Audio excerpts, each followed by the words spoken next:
আমরা জানব সুফল বাংলা কি। 2014 সালে আলুর দাম বৃদ্ধির সময় রাজ্য সরকার বাজার হস্তক্ষেপে আলুর দাম স্থিতিশীল করতে সাহায্য করেছিল উৎপাদক এবং ভোক্তার উভয়ই পছন্দসই সন্তুষ্টি।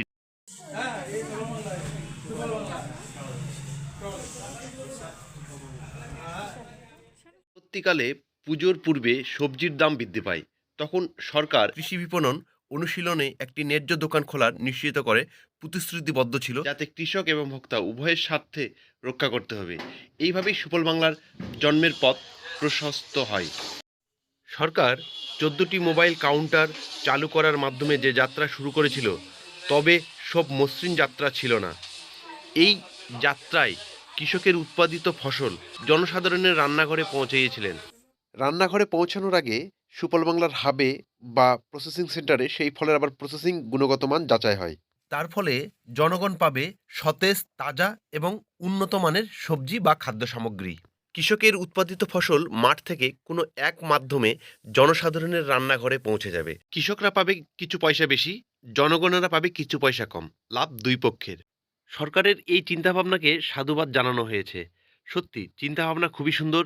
জনগণের চিন্তাভাবনা করেছেন সরকার, কৃষকদের চিন্তাভাবনা করেছেন সরকার। আমরা সুফল বাংলা ভাবে যেমন দৈনন্দিন বাজার করতে পারবো, তেমন আমরা কৃষকেরা শাক, সবজি, উৎপাদিত ফসল, চাল, ডাল সব কিছুই বিক্রি করতে পারবো। অবশ্যই তার গুণগত মান ভালো হতে লাগবে এবং আমরা জনসাধারণরা যারা সুফল বাংলা থেকে বাজার করব, তারা তো বিভিন্ন রকম খাদ্য সামগ্রিকের বাজার করতে পারবোই। এতে আমাদের কি হচ্ছে, সুলভ দামে আমরা কিছু বাজার করতে পেরেছি। আমরা কম বেশি যদি গড় এভারেজ দেখি, আমাদের দৈনন্দিন যে 200-300 টাকার বাজার যদি আমরা সুফল বাংলা হাব থেকে করি, পার ডে আমাদের আপ টু 10% থেকে 40% পর্যন্ত সেভ হতে পারে আমাদের দৈনন্দিন খাদ্য সামগ্রিকের বাজার, সবজির বাজার এইসবের উপর। তো আমরা চাইবো সরকারের এই উদ্যোগ সত্যি ভালো, সুন্দর।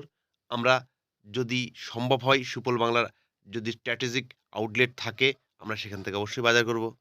সুফল বাংলায় আমরা কি কি বাজার পাবো?